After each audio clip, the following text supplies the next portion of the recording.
Hello Bookish friends, welcome to another top 5 video. In this video I will talk about my favorite historical fictions that are not about war.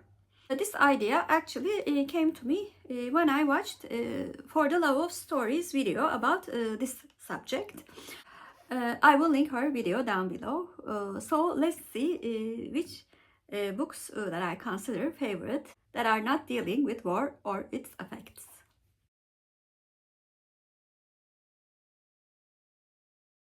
First book is the 13th Tale by Diane Setterfield.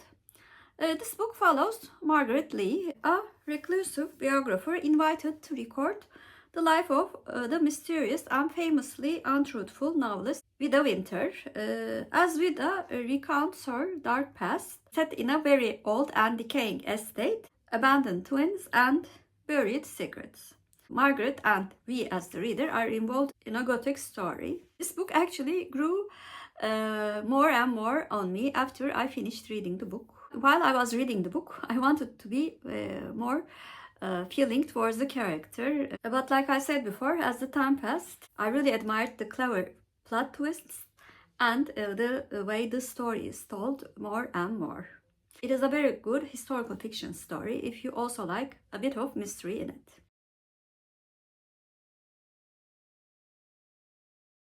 The book on the fourth place is A Thousand Splendid Suns by Khaled Hosseini. This book follows Mariam and Leyla, two Afghan women brought together in an oppressive marriage under the same husband.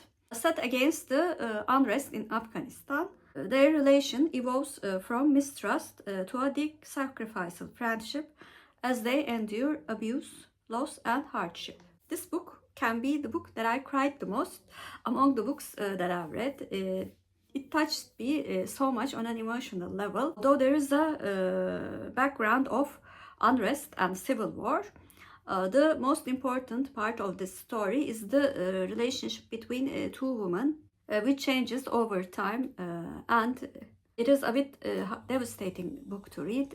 However, I think this book is one of the most emotional books, especially for female readers.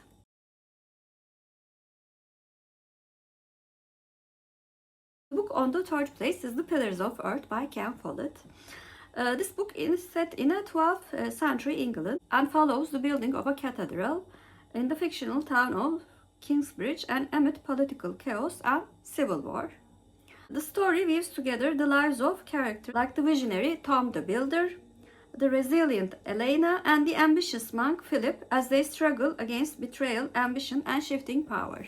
Although the book is set in the time of civil war, the main plot is certainly not the war. It is the connections of people who are brought together to build a cathedral. As an architect, I was very impressed by a building as a community center can be very effective in people's lives.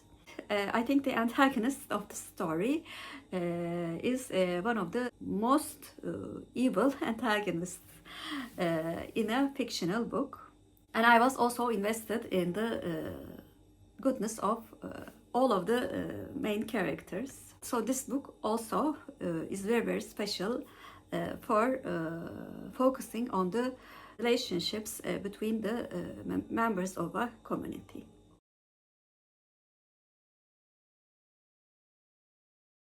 The book on the second place is my favorite Turkish book, Mehmet My Hope by Yaşar Kemal. This book follows the young villager Mehmet, who rebels against the cruel landlord Abdi Ağa after years of oppression in rural Anatolia. Fleeing to the mountains, he becomes a legendary bandit figure, defending the poor and gaining a reputation as a symbol of resistance and justice. Although the plot of the book is also quite interesting and has elements of folklore and heroism in it, the way that this book is written is what makes the book so special for me. And I read this book with rose at scale dangling about the books. I know for a fact that the translation is almost as good as the original text. So I strongly advise this historical fiction book, which explores the themes of rebellion, Turkish culture, and power relationships in the Central Anatolia. I will also link the video that we discussed this book with Rose when we first read it.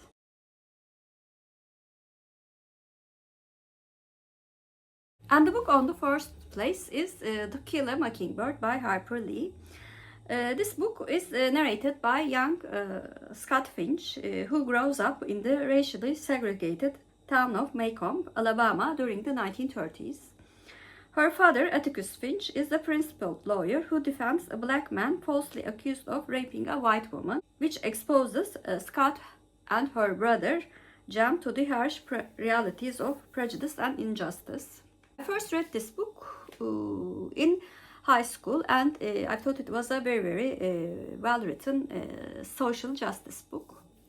But when I reread it, I realized the deep significance of family dynamics of Atticus, as well as the vastness of racism in those times in America. Because the story is sort of based on the author's real life experience, the writing feels very sincere, and the point of view of a young girl is very realistic. Though the narrator does not understand the extent of what is really going on, we see the hints of the reality through the details that she gives without actually realizing it.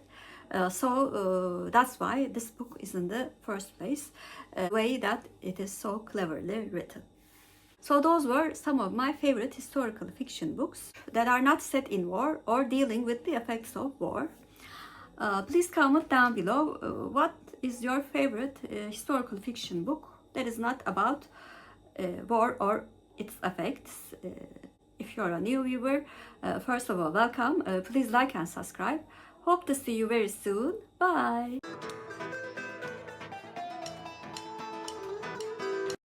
As for Turkish word of the day, I'm going to choose splendid. Splendid means görkemli in Turkish, and görkemli is our Turkish word of the day. Have a good day.